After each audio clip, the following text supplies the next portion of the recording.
fans, bands, cheerleaders. This is News 8's Football Friday. Hello and welcome to opening night as we kick off our 15th year of Football Friday. This is a live picture from Clearview Lanes in Lancaster County where the Elizabethtown Bears congregate after the game. Pat Principe will have more from there. And News 8 was at the Central York-West York game this evening.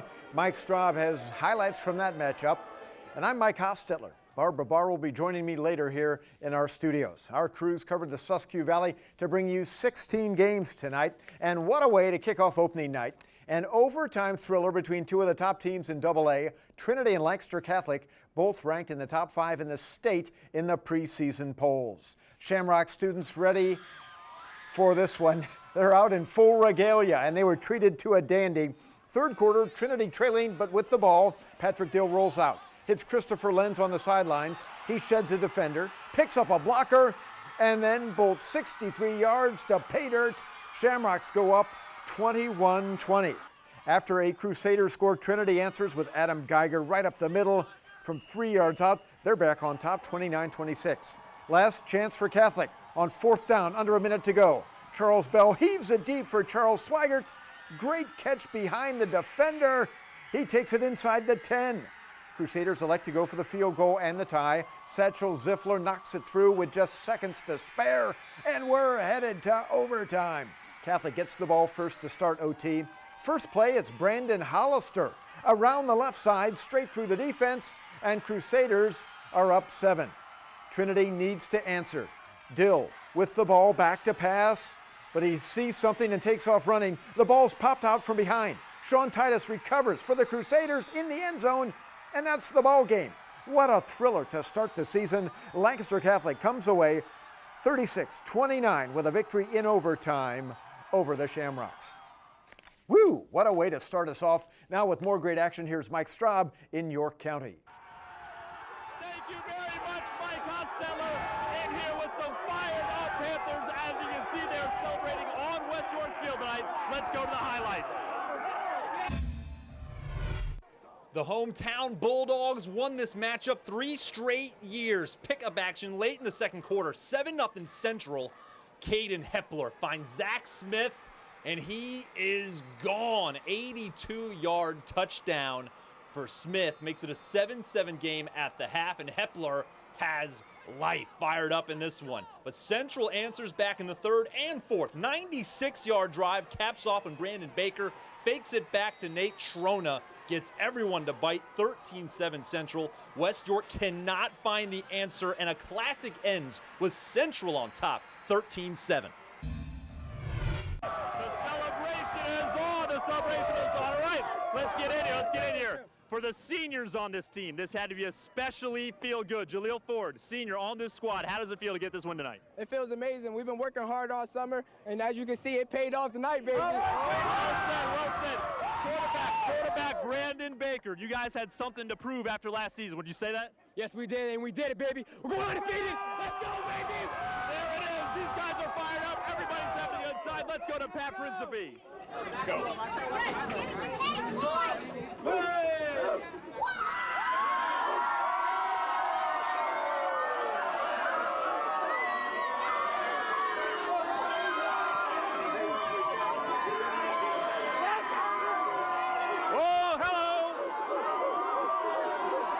Enthusiastic crowd here tonight. This is our go-to place in Elizabethtown. Clearview Lanes on the Elizabethtown-Mount York border. Football Friday, always welcome here. And you know, you would never know it by the amount of enthusiasm in this house, but it was a tough opening night for the Elizabethtown Bears football team. They took on one of the powers of the Mid-Penn Conference, Cedar Cliff. Let's see how it all shook out. Elizabethtown out to crush the Colts in their season opener, but if Cedar Cliff on the move first, Tyler Orris to Adam Brenneman. Look at the big fella ramble, 21 yards into E-Town territory. That would lead to Joel Chapman taking it up the gut, busting tackles. Cedar Cliff out in front, 6-0. Second quarter, it's that man again, Chapman. Look at this run, breaking 2, 3, 4 tackles into the end zone from 15 yards out, 14-0 Cedar Cliff up. E-Town strikes back on their next possession. Matt Daly out in the flat for Kirby Brault. He's got it, and he's gone. 66 yards down the sideline. Bears are down by just a touchdown, 14-7. But Chapman tallies his third score of the first half, adds a fourth touchdown later. Cedar Cliff spoils Elizabethtown's opening night with a 45-14 romp. All right, and just for the record here, a kind of an unofficial Susquehanna Valley record, there were 9 quarterbacks that appeared in this game, 5 for Cedar Cliff, 5 for E-Town. I've got Kirby Brault here, the E-Town wide receiver who scored one of the touchdowns, the third Brault to play football here at E-Town. I know it was a tough opening night for you guys, but tell me what you take away from opening night and what you have to look forward to. Cedar Cliffs is a great team, but probably one of the best teams we're going to play all year, so we have to take what we learned from that game and go out and play Hershey next week. And talk a little bit about playing Hershey next week. It has become a little bit of a rivalry. They're just up the road from here. Does that kind of get you guys more juiced up? Yeah, definitely. I mean, just because they're right across the street, kind of. Yeah, definitely. They're going to be fired up. And, you know, I had covered his dad when he was the E-Town quarterback in the late 80s.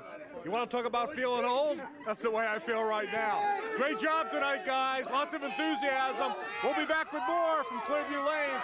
Let's go back to the mothership and Mike Hostetler. All righty, Prince. Great spirit there. I can't wait to see how they react when they win a game.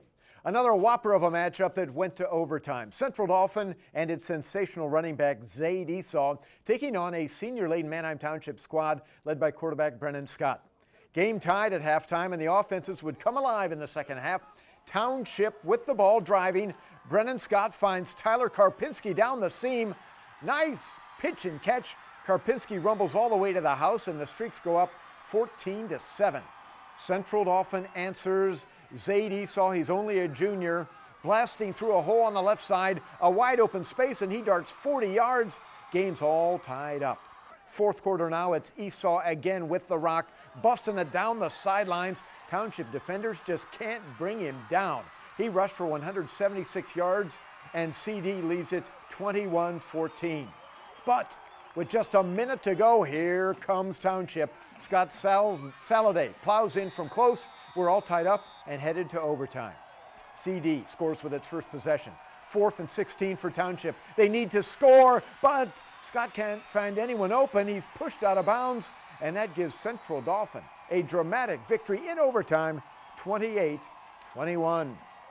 Other winners on week number 1 of Football Friday. Camp Hill has already matched its win total from last year by beating Biglerville tonight. Millersburg rolls over Big Spring. It was Susquehanna Township, huge, 62-6 over Waynesboro. Southwestern thumps G-Burg for the second straight season. Susquehanna squeaks past Newport in the Battle of Perry County. Carlisle 49, Mechanicsburg 31. Shippensburg 4 points better than Middletown. Bermudian Springs tops Northern York 28-19. Northeastern had just 2 wins last year and is already halfway there after beating Juniata 26-15. Dover a winner over Hanover easily. York Suburban beats Susquehannock 33-12. DeLone Catholic tops New Oxford. Reading by 2 touchdowns over York, and Clear Spring beats Fairfield.